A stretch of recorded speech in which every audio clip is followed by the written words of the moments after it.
Kata Jenderal Purnawiran Gatot Nurmantio, selangkah lagi Indonesia akan dijadikan sebagai negara komunis. Karena Presiden Jokowi itu disebut oleh Ibu Megawati petugas. Bukan presiden, tapi petugas partai. Berarti Indonesia itu dimiliki oleh PDIP. Bukan lagi milik rakyat Indonesia. Ini yang harus dimengerti oleh kaum muslimin, rakyat Indonesia. Termasuk rakyat, semua rakyat Indonesia. Bahaya rancangan undang-undang HIP yang keempat, mengganti ketuhanan yang Maha Esa menjadi ketuhanan yang berkebudayaan.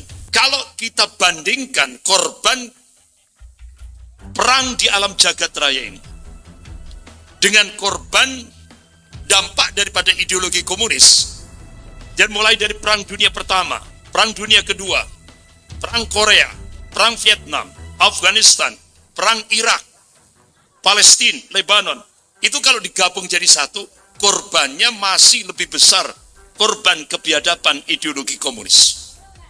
Berapa? Sekarang muncul lagi Nasakom jilid 2. Nasakom jilid 2. Nasionalisnya kalau dulu PNI, sekarang PDIP.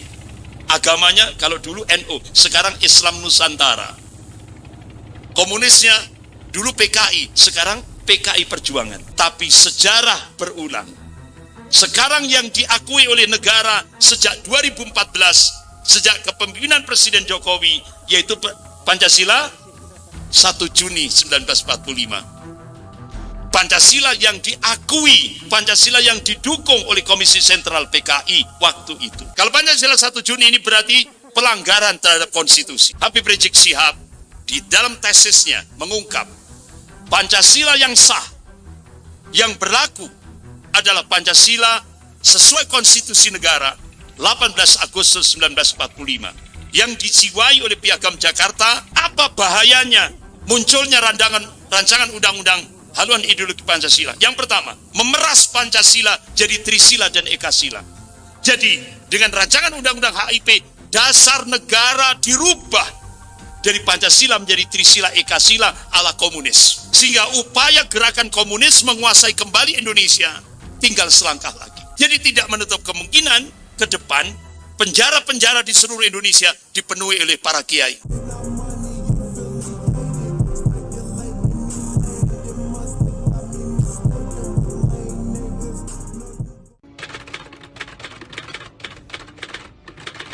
Assalamualaikum warahmatullahi wabarakatuh. Innal hamdalillah nahmaduhu wa nasta'inuhu wa nastaghfiruh wa na'udzu billahi min shururi anfusina wa min sayyiati a'malina. May yahdihillahu fala mudilla lahu wa may yudlil fala hadiya lahu. Asyhadu an la ilaha illallah wahdahu la syarika lahu wa asyhadu anna Muhammadan abduhu wa rasuluh. Ya ayyuhalladzina amanu taqullaha haqqa tuqatih wa la tamutunna illa wa antum muslimun. Ya ayyuhan nasu taqu rabbakum alladzi khalaqakum min nafsin wahidah wa khalaqa minha zawjaha wa batta minhuma rijalan katsiran wa nisaa'a wattaqullaha alladzi tas'aluna bihi wal arham innallaha kana 'alaikum raqiba. Ya ayyuhalladzina amanu taqullaha wa qulu qawlan sadida yuslih lakum a'malakum wa yaghfir lakum dhunubakum wa may yuti'illaha wa rasulahu faqad faza fawzan 'azima. Amma ba'd. Fa inna asdaqal hadits kitabullah wa khairul hadi hadi Muhammadin sallallahu alaihi wasallam wa syarrul umur muhdatsatuha wa kullu muhdatsatin bid'ah wa kullu bid'atin dhalalah wa kullu dhalalatin finnar. Ma'asyiral muslimin rahimakumullah. Malam ini kita membahas satu tema, yaitu kewaspadaan umat terhadap bahaya laten ideologi komunis. Kita lebih fokus pada kajian sejarah. Allah Subhanahu wa taala memberikan tanbih dalam surah Al-Fat ayat 23. A'udzubillahi minasyaitonir rajim. Sunnatullahi allati qad khalat min qabl wa lan tajida sunnahi tabdila. Sunnatullah itu, kata Allah, berlaku sejak dulu dan kalian tidak akan pernah menemukan perubahan. Kalian tidak akan pernah melihat perubahan akan sunnatullah. Artinya apa? Allah Subhanahu wa ta'ala yang menguasai rotasi alam jagat raya ini. Allah Subhanahu wa ta'ala yang meninggikan langit tanpa tiang ini memberikan kabar bahwa sejarah itu akan berulang. Yang membedakan adalah warna dan kualitasnya. Ada istilah di Indonesia, jas merah. Jangan melupakan sejarah. Kalau kita melupakan sejarah, kita akan digilas oleh sejarah itu sendiri. Bapak-bapak, ibu-ibu yang dimuliakan Allah, siapa pencipta ideologi komunis? Ateis, anti Tuhan, anti agama. Dia adalah dua tokoh Yahudi, yaitu Karl Marx dan Friedrich Engels. Dia menulis dua buku yang cukup dijadikan rujukan oleh kalangan komunis tingkat dunia sampai Indonesia. Bukunya adalah Das Kapital dan The Communist Manifesto. Allah Subhanahu wa ta'ala memberikan tanbih, memberikan peringatan dalam surah Al-Maidah ayat 82. A'udzubillahi minasyaitonir rajim. La tajidanna asyadan nas adawatan lil ladzina amalu yahuda wal ladzina asyraku. Sungguh, kata Allah, kalian akan menyaksikan orang-orang yang paling keras permusuhannya terhadap hamba-hamba Allah yang mukmin, kata Allah, al-Yahud, orang-orang Yahudi dan orang-orang musyrik. Bahkan Syekh Mustafa Al-Maraghi rahimahullah, beliau mufassir, ahli tafsir yang sering kita dengar tafsir Al-Maraghi. Jadi Syekh Mustafa Al-Maraghi ini rahimahullah, beliau mencoba mengkaji ayat-ayat di dalam Al-Quranul Karim yang mengungkap tentang karakter Yahudi. Masya Allah. Beliau temukan hampir 1 juz penuh di dalam Al-Quran.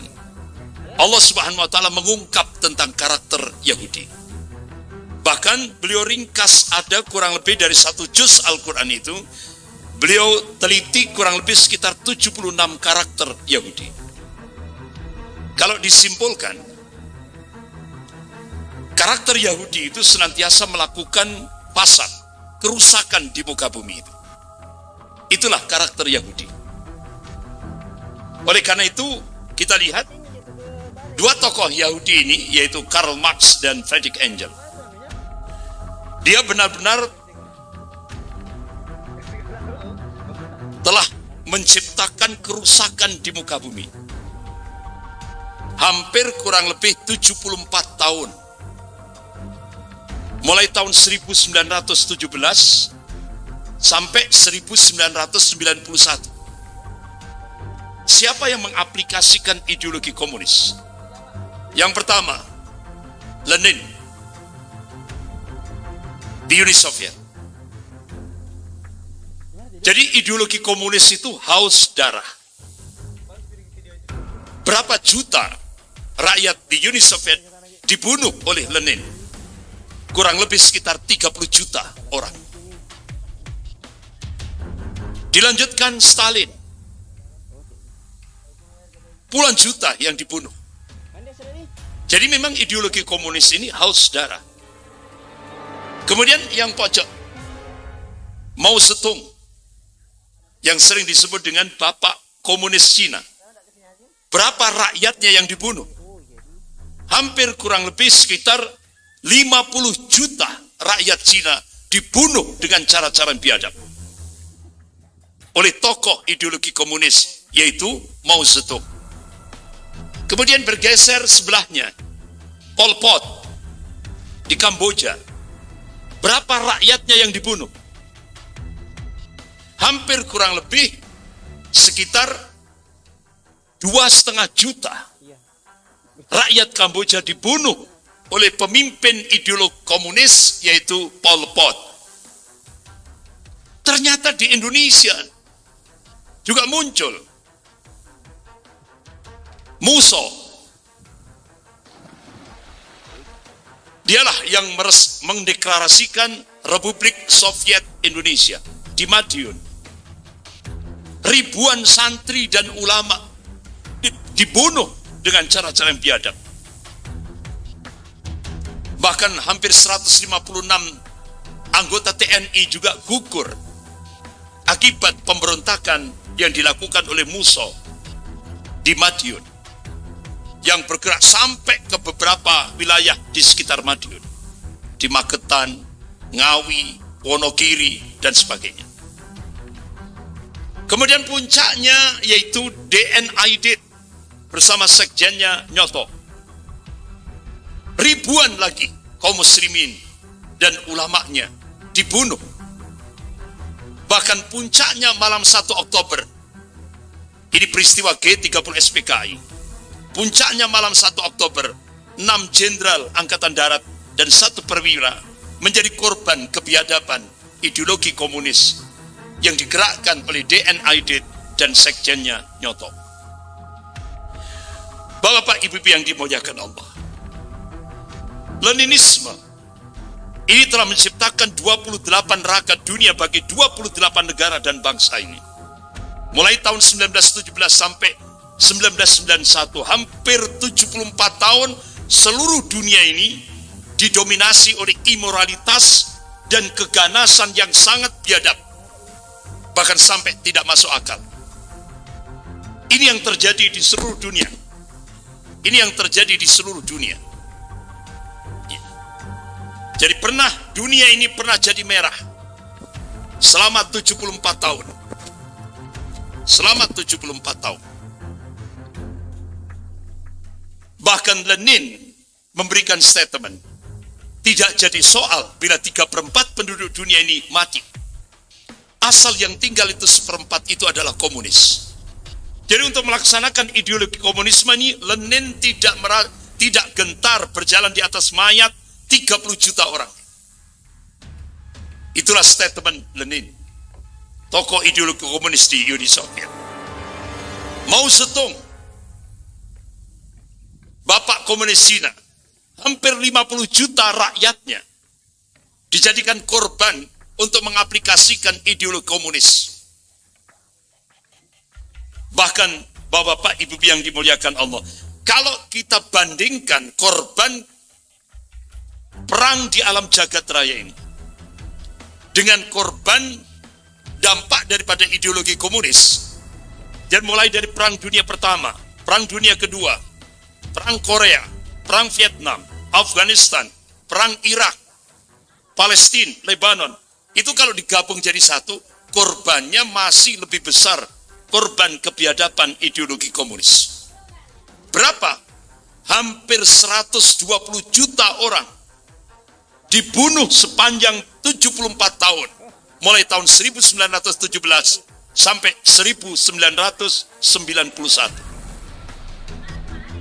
Berarti kalau kita hitungan rata-rata per tahun, ideologi komunis ini membantai kurang lebih sekitar 1,6 juta orang di seluruh dunia, termasuk di Indonesia. Perharinya, ideologi komunis membantai manusia seluruh dunia, termasuk di Indonesia, itu 4.500 per hari. Inilah sadisnya ideologi komunis. Jadi benar-benar ideologi komunis ini haus darah. Bagaimana di Indonesia pasca Indonesia merdeka? 3 tahun setelah Indonesia merdeka, ini kita mencoba untuk mengungkap sejarah. Musso, tanggal 18 September 1948, memproklamasikan Republik Soviet Indonesia. 3 tahun setelah Indonesia merdeka. ribuan, ya bapak-bapak, ibu yang dimuliakan Allah. Siapa penopang Musa? Dia adalah Amir Sarifuddin. Namanya agak Islami, tapi dia Katolik. Agamanya Katolik. Amir Sarifuddin. Jadi waktu itu akibat mosi tidak percaya dari kabinet Amir Sarifuddin akhirnya jatuh.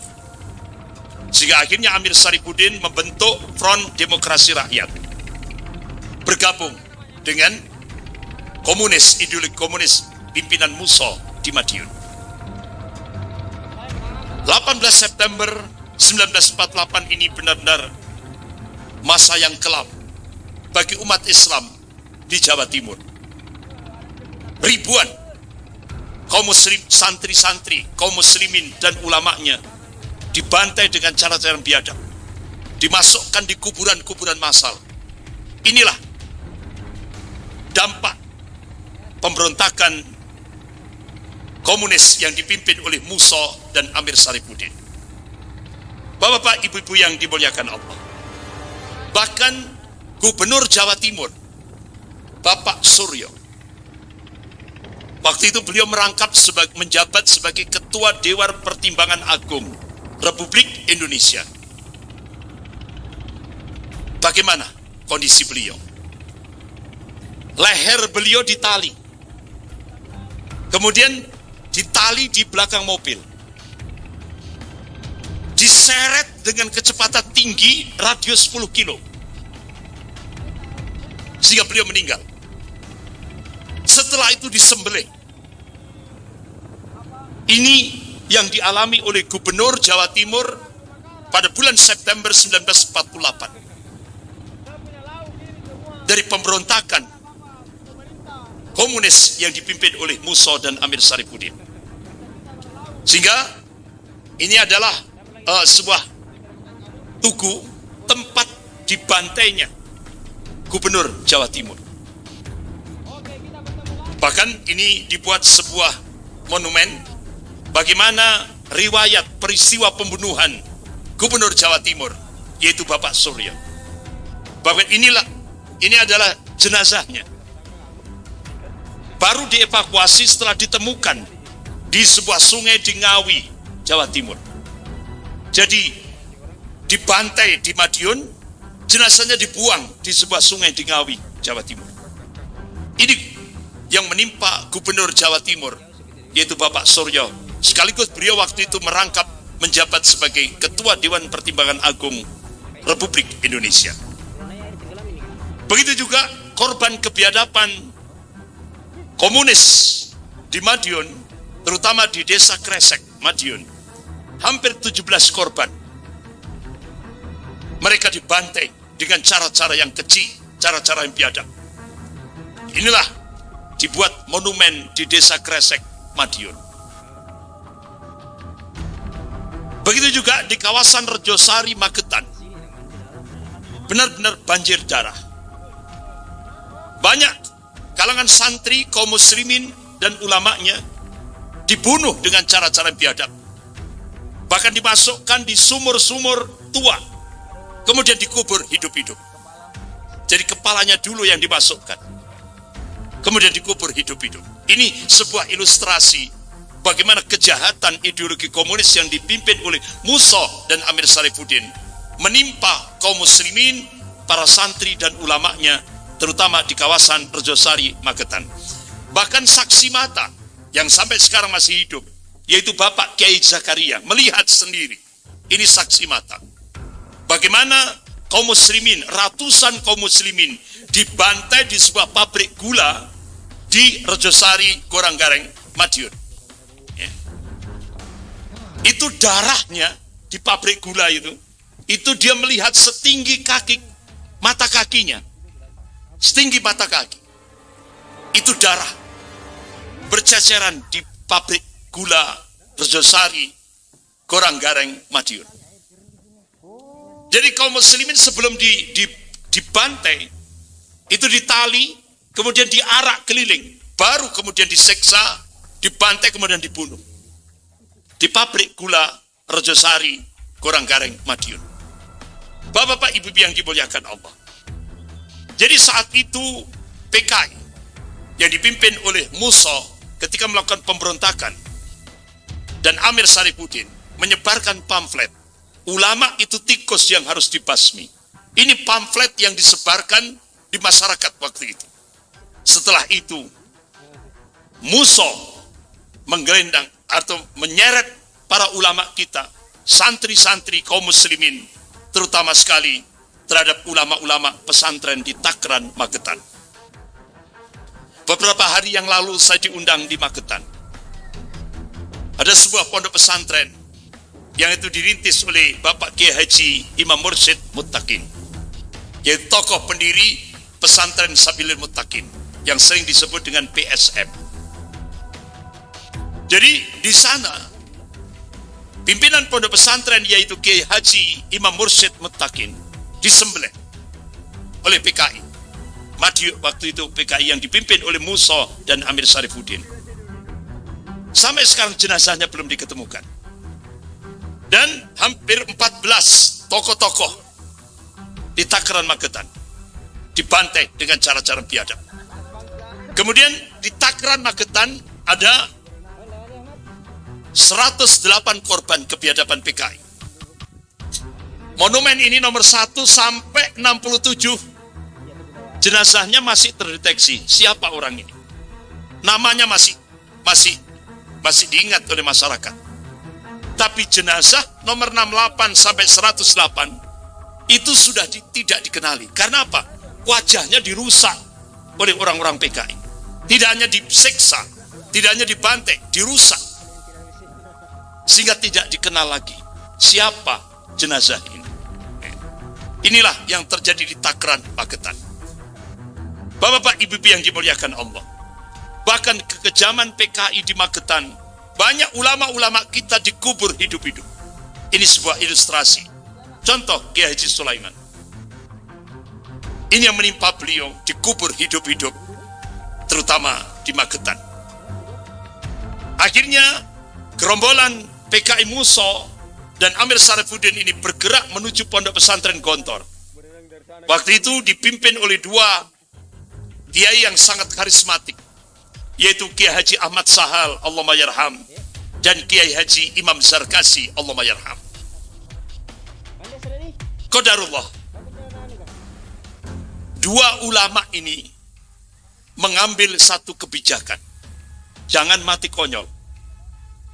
Akhirnya saat gerombolan PKI Madiun yang dipimpin oleh Musa ini bergerak menuju pondok pesantren Gontor, dua kiai ini, dua ulama ini langsung mengajak ratusan santrinya untuk mengungsi. Sehingga akhirnya ketika gerombolan PKI, tentara merah PKI ini masuk ke lingkungan pondok pesantren Gontor, kosong. Sehingga akhirnya diobrak-abrik, dirusak, bahkan dibakar. Tapi alhamdulillah saat itu Allah menurunkan ta'yidullah, pertolongannya. Pasukan Siliwangi dan Hizbullah datang. Sehingga akhirnya pondok pesantren Gontor itu tidak hancur. Alhamdulillah masih bisa diselamatkan. Ini. Bapak-bapak, ibu-ibu yang dimuliakan Allah. Begitu juga bagaimana kekejaman PKI di Ngawi. Bagaimana ulama-ulama dibakar hidup-hidup. Setelah diseksa, dibantai, kemudian dibakar hidup-hidup. Seperti saudara-saudara kita yang ada di Myanmar. Bagaimana kaum muslimin di Myanmar diburu di jalan-jalan, kemudian dibakar hidup-hidup di jalan-jalan oleh biksu-biksu Buddha. Dan ternyata ulama-ulama kita juga mengalami nasib yang sama. Terutama saat PKI Madiun bergerak menuju Ngawi.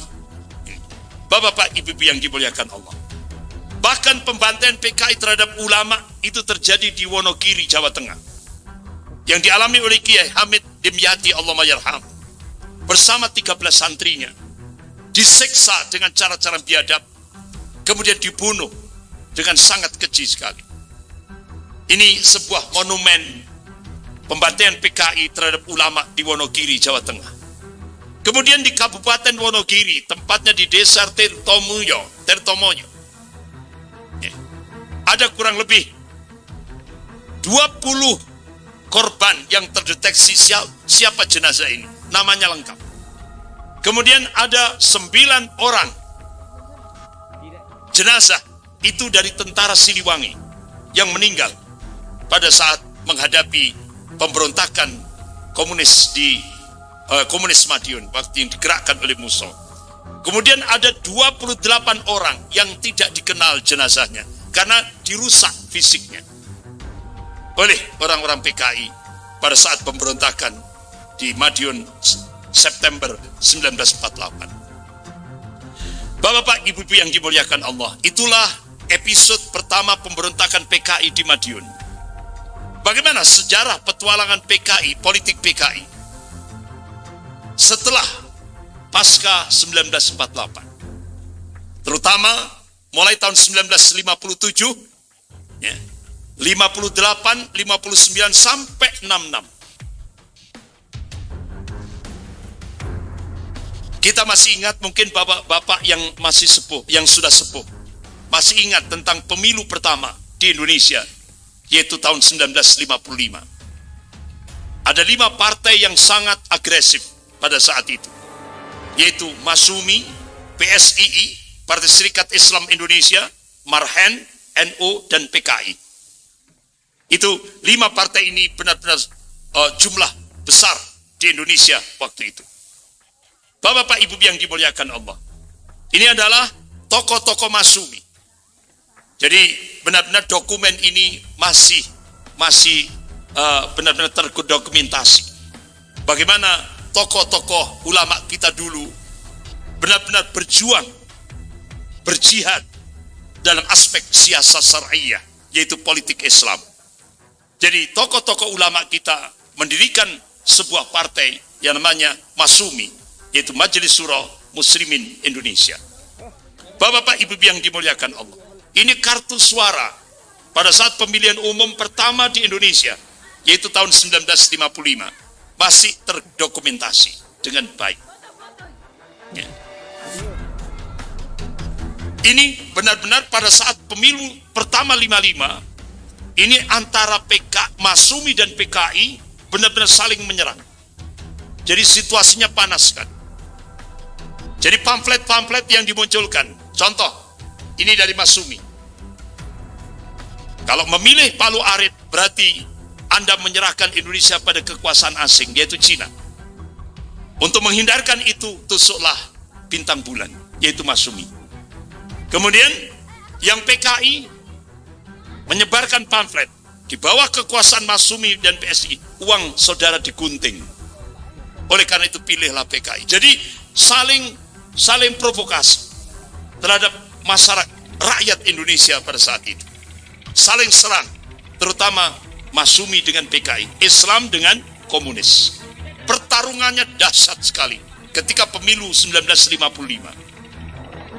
Bahkan bapak-bapak, ibu yang dirahmati Allah, Presiden Soekarno pada saat itu mencoba merayu NU untuk keluar dari Masumi.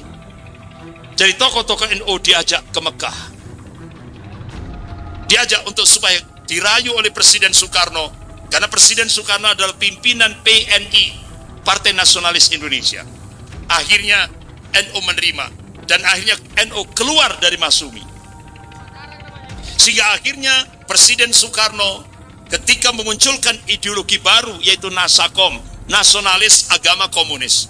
Sehingga jargon Presiden Soekarno waktu itu, Nasakom bersatu, hancurkan kepala batu. Siapa kepala batu? Masumi. Sehingga pada saat itu PKI, NU, PNI bersatu melawan Masumi dan melawan partai-partai yang lain. Tapi apa yang terjadi? Ini sebuah karikatur. Ujung-ujungnya ternyata NU dan PNI ketika komunis berkuasa, NU dan PNI ditendang semuanya. Ini sejarah pada saat era Nasakom jilid 1. Sekarang muncul lagi Nasakom jilid 2. Nasakom jilid 2. Nasionalisnya kalau dulu PNI, sekarang PDIP. Agamanya kalau dulu NU, sekarang Islam Nusantara. Komunisnya dulu PKI, sekarang PKI Perjuangan. Jadi Nasakom jilid 2. Muncul lagi. Sejarah berulang. Yang membedakan adalah warna dan kualitasnya. Jadi sejarah itu akan berulang. Dan itu sunatullah. Allah sudah mengabarkan. Sejarah berulang. Yang membedakan adalah warna dan kualitasnya. Contoh. Di tempat saya, di Banyuwangi. Ini sejarah yang tidak bisa dihapus. Padahal NU mendukung PKI dan PNI waktu itu. Pada saat pemilu pertama. Pada saat pemilu. Ya. Apa yang terjadi? 72 Banser, anggota Banser diundang oleh Gerwani di kawasan Cemetok, Celuring, Banyuwangi. Diundang tahlilan. Selesai tahlilan, kan ada acara makan-makan. Nggak taunya oleh Gerwani itu wanitanya PKI. Itu makanan itu semuanya sudah diisi racun. Sehingga akhirnya 72 anggota Banser di Cemetok, Celuring, Banyuwangi itu meninggal semuanya. Makanya di sana sampai sekarang monumennya masih ada. Ya. Jadi itulah PKI, kejahatan PKI. Sudah didukung, tidak taunya mentung. Itulah istilah Jawa. Sudah didukung, mentung. Itulah istilah Jawa. Jadi Bapak-Bapak, Ibu yang dimuliakan Allah. Inilah pada saat pemilu 1955, pemilu pertama.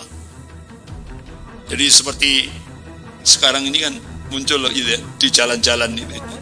Bendera-bendera itu sudah muncul. Dulu waktu di Malima seperti ini. Di jalan-jalan, bendera-bendera partai. Inilah peristiwa yang terjadi 1955. Akhirnya hasil pemilu 1955, pemilu pertama Republik Indonesia untuk anggota DPR dan untuk anggota konstituante, ini ada 4 besar. 4 besar. PNI, Masumi, kemudian PKI dan NU. Ada 4 besar. Partai yang memenangkan pemilu 55 itu. 4. Jadi PNI, Masumi, PKI dan NU. Ini. Bapak-bapak, Ibu-ibu yang dimuliakan Allah. Bagaimana petualangan politik pasca Dekret 5 Juli 59, yaitu di era demokrasi terpimpin. Karena waktu itu sistem politik di Indonesia pasca Dekret 5 Juli 59, yaitu sistemnya adalah demokrasi terpimpin ala komunis. Ala komunis.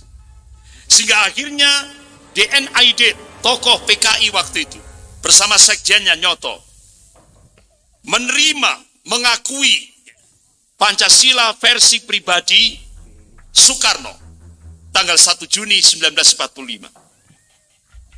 Itu yang diakui oleh PKI, Komisi Sentral PKI, yaitu Pancasila 1 Juni 1945, bukan Pancasila 18 Agustus 1945.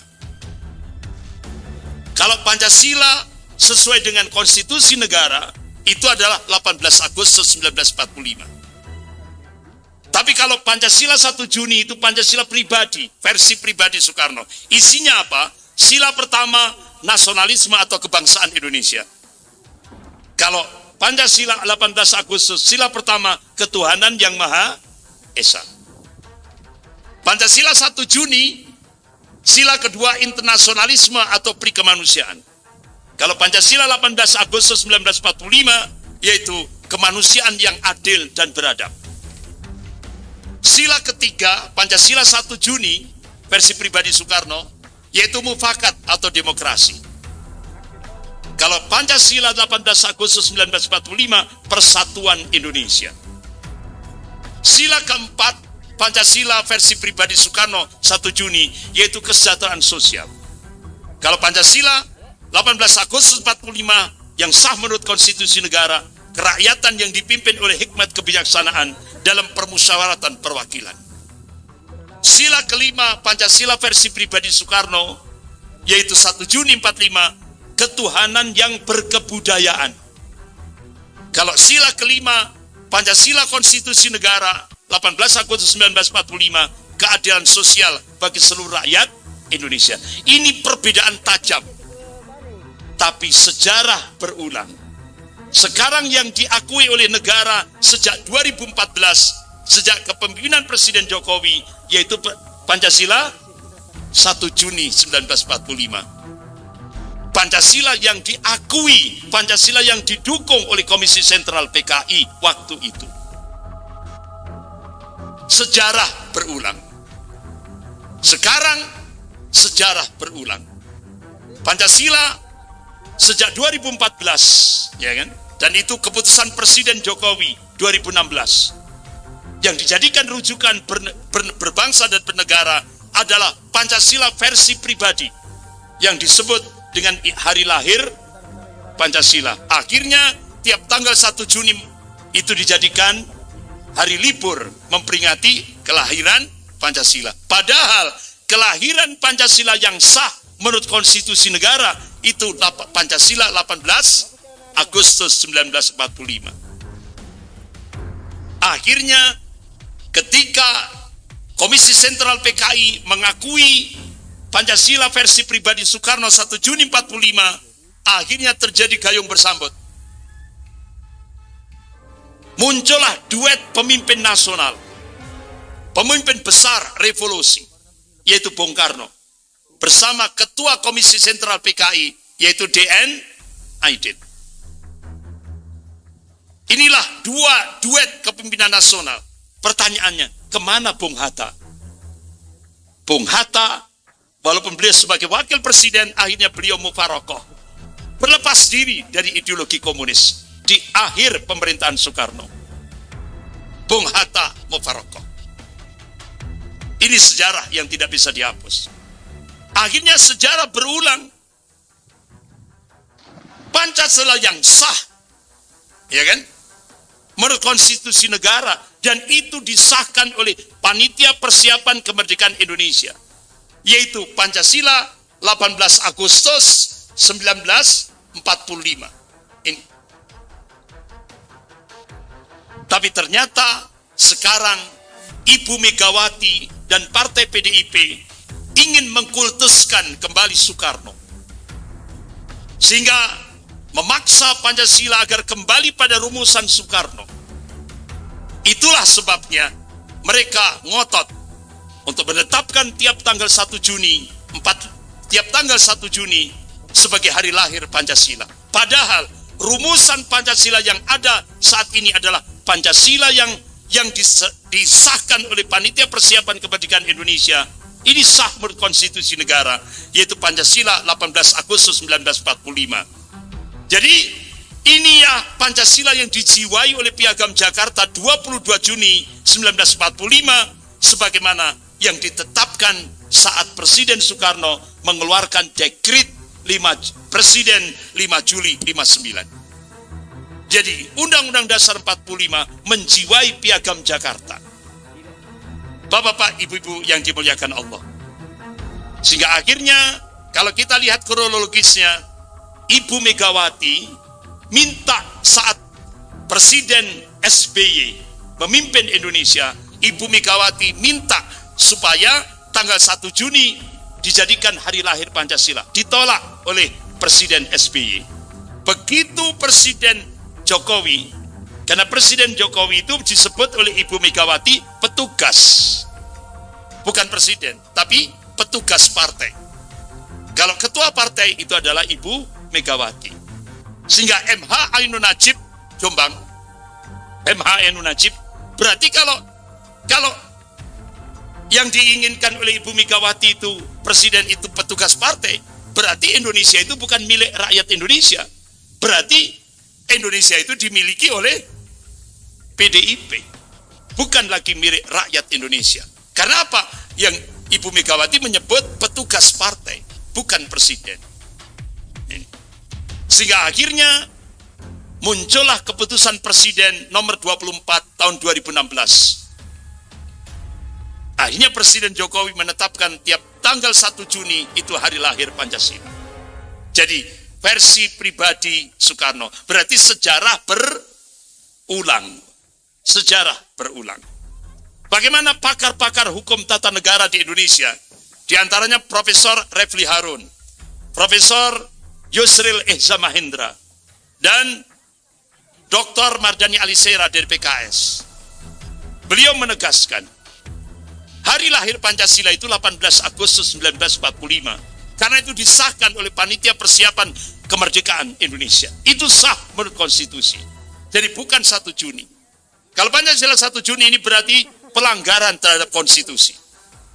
Pertanyaannya, apakah pelanggaran ini kemudian disidang di Mahkamah Konstitusi? Apakah sudah disidang? Enggak. Karena Ketua Mahkamah Konstitusi sudah jadi kakak ipar. Ya, sudah jadi kakak ipar. Sehingga akhirnya benar-benar ini sebuah kecelakaan sejarah. Penggelapan sejarah. Bapak, ibu-ibu yang dimuliakan Allah. Habib Rizik Syihab ketika beliau membuat tesis program master di Malaysia, Habib Rizik Syihab di dalam tesisnya mengungkap Pancasila yang sah, yang berlaku adalah Pancasila sesuai konstitusi negara 18 Agustus 1945 yang dijiwai oleh Piagam Jakarta 22 Juni 1945 sebagaimana ditetapkan oleh Dekret Presiden Republik Indonesia tanggal 5 Juli 1959. Jadi tauhid ketuhanan yang Maha Esa harus diimplementasikan dengan penerapan syariat Tuhan yang Maha Esa. Inilah yang dimaksud dengan NKRI bersyariah. Sehingga dua pahlawan kita, yang pertama Bapak Muhammad Natsir, pencetus NKRI, kemudian Buya Hamka, Allahumma yarham, memberikan wasiat kepada umat Islam seluruh Indonesia, jangan takut tatbikus syariah, menegakkan syariat Islam. Apa landasannya? Dekret Presiden 5 Juli 59. Itu landasan umat Islam di Indonesia boleh menegakkan syariat Islam. Karena itu hak, bahkan dilindungi oleh Undang-Undang Dasar 1945 pasal 29. Gitu. Bapak-bapak, ibu yang dimuliakan Allah. Bagaimana rekam jejak Neo PKI, PKI gaya baru, sampai akhirnya munculnya rancangan Undang-Undang HIP, haluan ideologi Pancasila. Ternyata sejak 1998 pasca reformasi ini sudah digaungkan sampai puncaknya 2016 keputusan Presiden nomor 24 tahun 2016, sehingga akhirnya begitu keputusan Presiden nomor 24 tahun 2016 tentang hari lahir Pancasila, penetapan tanggal 1 Juni sebagai hari lahir Pancasila, muncul lagi peraturan Presiden nomor 7 tahun 2018 tentang Badan Pembinaan Ideologi Pancasila, berfungsi antara lain menyusun garis-garis besar haluan ideologi Pancasila dan roadmap peta jalan pembinaan ideologi Pancasila. Muncul lagi Undang-Undang nomor 11 tahun 2019 tentang Sistem Nasional IPTEK, Ilmu Pengetahuan dan Teknologi, berperan sebagai landasan dalam perencanaan pembangunan nasional di segala bidang kehidupan yang berpedoman pada haluan ideologi Pancasila. Bukan lagi ketuhanan yang Maha Esa. Yang dijadikan landasan hidup berbangsa dan bernegara adalah ilmu pengetahuan dan teknologi. Bukan lagi ketuhanan yang Maha Esa. Ini menyimpang dari preambul pembukaan Undang-Undang Dasar 1945, di mana negara Republik Indonesia berdasarkan ketuhanan yang Maha Esa. Akhirnya rancangan undang-undang haluan ideologi Pancasila dengan ini terjadi perubahan yang mendasar. Pancasila tidak lagi dijadikan sebagai sumber hukum dalam kehidupan berbangsa dan bernegara, tapi sekarang sejak keputusan Presiden nomor 24 tahun 2016, Presiden sebagai sumber hukum dalam kehidupan berbangsa dan bernegara. Ini kan bahaya. Bapak-bapak, ibu yang dimuliakan Allah. Apa bahayanya munculnya rancangan undang-undang haluan ideologi Pancasila? Yang pertama, rancangan undang-undang HIP itu mengadopsi manifesto PKI sebagai ideologi negara. Makanya mantan Panglima TNI Bapak Jenderal Purnawirawan Gatot Nurmantio memberikan statement di media. Saya tidak provokasi, tapi kata Jenderal Purnawirawan Gatot Nurmantio, selangkah lagi Indonesia akan dijadikan sebagai negara komunis. Ini dengan rancangan undang-undang HIP. Yang kedua, bahaya yang kedua, dengan munculnya rancangan undang-undang HIP, menurunkan derajat Pancasila dari inti Undang-Undang Dasar 45, dari sumber hukum. Sekarang Pancasila hanya sekedar sekelas undang-undang biasa. Sekarang yang dijadikan sumber dari segala sumber hukum itu presiden, bukan Pancasila. Inilah yang terjadi. Kemudian yang ketiga, memeras Pancasila jadi Trisila dan Ekasila. Jadi dengan rancangan undang-undang HIP, dasar negara dirubah dari Pancasila menjadi Trisila Ekasila ala komunis. Ini yang harus dimengerti oleh kaum muslimin, rakyat Indonesia, termasuk semua rakyat Indonesia. Bahaya rancangan undang-undang HIP yang keempat, mengganti ketuhanan yang Maha Esa menjadi ketuhanan yang berkebudayaan. Kalau the founding father, pendiri negara Republik Indonesia, menjadikan ketuhanan yang Maha Esa itu tauhid, tapi sekarang diganti dengan ketuhanan yang berkebudayaan. Berarti dari tauhid diganti syirik. Inilah bahayanya. Dan yang kelima, bahaya yang kelima, rancangan undang-undang HIP yang sekarang sudah jadi prolegnas di DPR RI. Tinggal mengetuk palu saja. Apalagi sekarang parlemen sudah dikuasai kader-kader komunis yang jumlahnya kurang lebih 200 lebih, hampir mayoritas. Jadi mengkerangkeng, ya, artinya benar-benar memenjarakan Pancasila dalam tafsir tunggal. Ini yang terjadi. Ternyata visi dan misi PDIP itu ternyata Trisila Ekasila benar-benar dijadikan visi dan misi PDIP.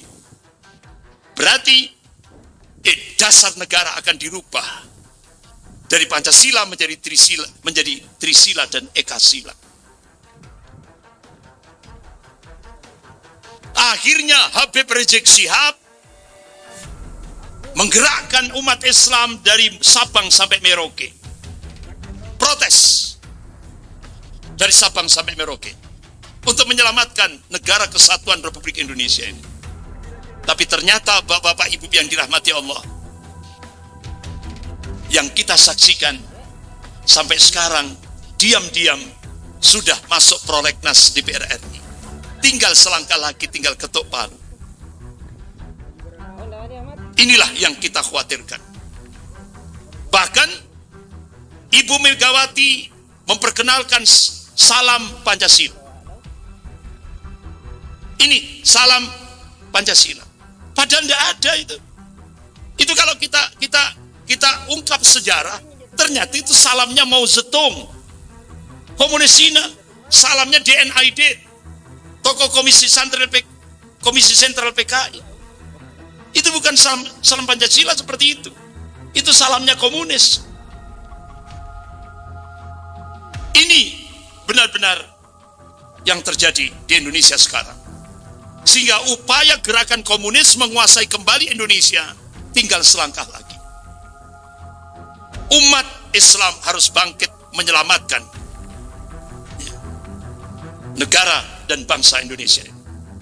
Belum selesai rancangan undang-undang haluan ideologi Pancasila dimunculkan lagi, bahkan disahkan rancangan undang-undang Omnibus Law. Bahkan di media Luhut Binsar Panjaitan dengan tegas menyatakan, saya yang benar-benar yang memunculkan rancangan undang-undang Omnibus Law. Jadi Luhut Binsar Panjaitan pasang badan. Jadi rancangan undang-undang Omnibus Law ini lebih jahat dari penjajah Belanda. Terutama yang berkenaan tentang buruh. Bagaimana yang berkenaan dengan umat Islam? Dr. Hidayat Nur Wahid, Wakil Ketua MPR. Beliau menegaskan, menolak sanksi pidana terhadap pesantren dalam rancangan undang-undang Omnibus Law atau Cipta Kerja. Apa sanksinya? Jadi pesantren-pesantren wajib izin ke pusat Jakarta. Kalau enggak, hukuman 10 tahun penjara atau denda 1 miliar rupiah. Saya memprediksi nggak akan mungkin. Ulama pesantren-pesantren di pelosok-pelosok desa itu akan melakukan ini. Jadi tidak menutup kemungkinan ke depan penjara-penjara di seluruh Indonesia dipenuhi oleh para kiai, pemilik pondok-pondok pesantren. Lebih jahat dari penjajah. Makanya Presiden Soekarno pernah memberikan statement, kalau dulu kami melawan penjajah Belanda, kalau kamu nanti akan melawan bangsamu sendiri. Ternyata pernyataan Presiden Soekarno betul. Bapak-bapak, ibu-ibu yang dimuliakan Allah. Oleh karena itu Habib Rizik Syihab memberikan nasihat. Bung Karno itu adalah orang besar yang layak jadi pahlawan besar. Karena memiliki jasa besar terhadap rakyat dan bangsa Indonesia. Sehingga wajib kita hargai dan hormati. Serta kita syukuri dan beri terima kasih. Juga kita doakan beliau dengan rahmat dan maghfirah dari sisi Allah Subhanahu wa taala. Namun jangan lupa, kata Habib Rizik Syihab, bahwa Bung Karno sebagai manusia biasa juga punya dosa besar yang wajib kita tutupi, tidak usah dibahas kembali. Ini nasihat Habib Rizik Syihab. Karenanya saya ingatkan kepada Ibu Megawati dan PDIP agar jangan mengkultuskan Bung Karno. Dan jangan juga mengklaim seolah-olah hanya Bung Karno saja yang paling berjasa bagi rakyat dan bangsa Indonesia. Karena nanti ada pihak lain yang tersinggung. Sehingga mereka akan membongkar semua kasus yang mereka anggap sebagai dosa besar Bung Karno. Kasihan Bung Karno. Ayo, kita sudahi perdebatan ideologi Pancasila. Ini nasihat Habib Rizik Syihab. Karena Pancasila sudah final. Berkat jasa Bung Karno. Melalui dekret Presiden 5 Juli 59 yang menyatakan bahwa kami berkeyakinan, kata Presiden Soekarno, bahwa Piagam Jakarta yang tertanggal 22 Juni 1945 menjiwai Undang-Undang Dasar 1945 dan adalah merupakan satu rangkaian kesatuan dengan konstitusi tersebut. Ini pernyataan resmi Presiden Soekarno. Jadi jangan lagi diotak-atik. Apalagi diperas Pancasila jadi Trisila Ekasila. Tambah hancur negara ini. Ini nasihat Habib Rizik Syihab. Selamatkan agama dan negara dari paham komunis. Selamatkan agama dan negara dari paham komunis. Bapak-bapak, ibu yang dimuliakan Allah. Bagaimana sejarah? Sudah waktu Isya? Belum? Sudah? Ya. Insya Allah, Kamis depan kita ungkap kembali bagaimana sejarah peristiwa G30S PKI. Kita akhiri dengan doa kafarat majelis. Subhanakallahumma wa bihamdik, asyhadu an la ilaha illa anta astaghfiruka wa atubu ilaik. Wabillahi taufik wal hidayah. Wassalamualaikum warahmatullahi wabarakatuh.